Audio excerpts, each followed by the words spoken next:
సాధికారత కోసం 7 లక్షల వరకు పన్ను రాయితీ ఆదాయం, స్టాండర్డ్ డిక్లరేషన్ 50,000 నుంచి 2,75,000 రూపాయలకు పెంచడం వల్ల కోట్లాది మంది మధ్యతరగతి కుటుంబాలకు మరి పన్ను చెల్లింపుదారులకు ప్రయోజనం జరిగిన సంగతి నేను గుర్తు చేస్తూ ఉన్నాను. ఆదాయ పన్ను చట్టాన్ని సరళీతరం చేసి ప్రజల అనుకూలంగా మార్చుకునేందుకు సమగ్ర సమీక్ష శ్రీకారం చుట్టిన సంగతి నేను గుర్తు చేస్తూ ఉన్నాను. అంతేకాదు యూనిఫైడ్ పెన్షన్ స్కీమ్ ద్వారా 23 లక్షల మంది కేంద్ర ప్రభుత్వ ఉద్యోగులకు 50% పెన్షన్ హామీ సంగతి నేను గుర్తు చేస్తూ ఉన్నాను.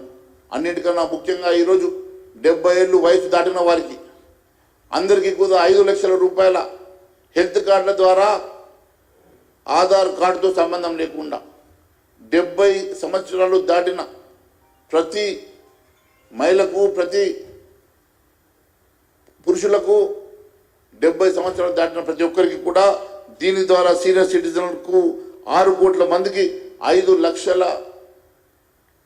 ఆరోగ్య రక్షణ పథకాన్ని మొదలుపెట్టినటువంటి ఘనత నరేంద్ర మోడీ గారిని తెలియజేస్తూ ఉన్నాను. అంతేకాదు పట్టణ గృహ నిర్మాణ అభివృద్ధి కోసం 2.3 లక్షల కోట్ల కింద పట్టణ గృహాల కోసం దాదాపు 1 కోటి ఇళ్లను నిర్మాణం చేసే కార్యక్రమాన్ని కూడా శ్రీకారం చుట్టిన సంగతి నేను తెలియజేస్తూ ఉన్నాను.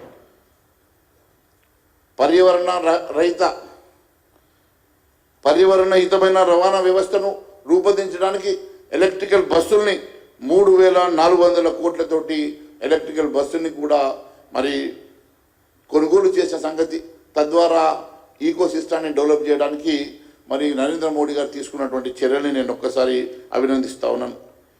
మరి నాణ్యమైనటువంటి ఆరోగ్యం అందరికీ అందుబాటులోకి రావడానికి క్యాన్సర్ మెడిసిన్స్పై కస్టమ్ డ్యూటీని పూర్తిగా ఎత్తేసి క్యాన్సర్ మందుల్ని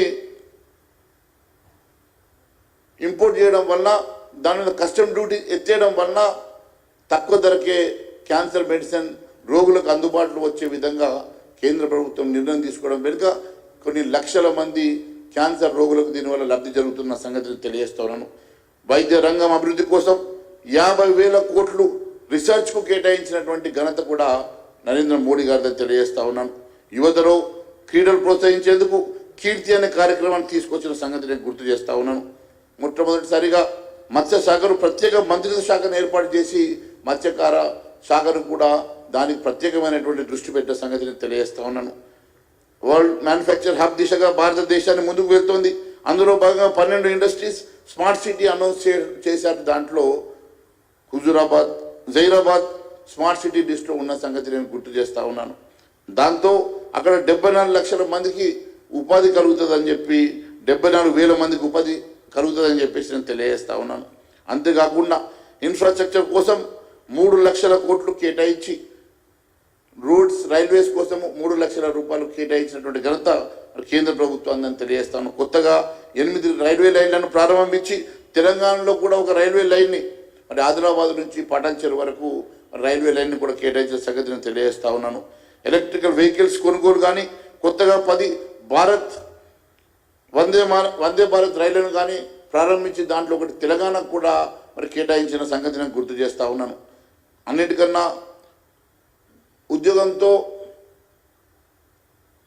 అంతే ఆధార్ కార్డుతో సంబంధం లేకుండా 70 సంవత్సరాలు దాటిన ప్రతి ఒక్కరికి కూడా 5 లక్షల హెల్త్ కార్డు ఇచ్చిన సంగతి కూడా గుర్తు చేస్తూ ఈ రకంగా పూర్తిగా భారతదేశాన్ని అభివృద్ధి పథంలో నడిపిస్తూ 3 ఆర్థిక శక్తిగా అభివృద్ధి చేస్తూ ఇక్కడ ఉన్నటువంటి అన్ని వర్గాలు, పేదలకు, అట్టడుగు బడుగు బలహీన వర్గాలకు, మహిళలకు, యువతకి, విద్యార్థులకు, అన్ని వర్గాల ప్రజానీకానికి మరి ప్రయోగాలు చేకూరుస్తూ వారికి అన్ని రకాలుగా ఆర్థిక రంగంలో పురోగమనం చెందిస్తూ ఈ రకంగా దేశాన్ని అభివృద్ధి పథంలో నడిపిస్తున్నటువంటి నరేంద్ర మోడీ గారి 100 రోజుల పాలన నిజంగా కూడా ప్రజలందరూ కూడా మెప్పు పొందుతున్న సంగతిని తెలియజేస్తూ ధన్యవాదాలు తెలియజేస్తాను.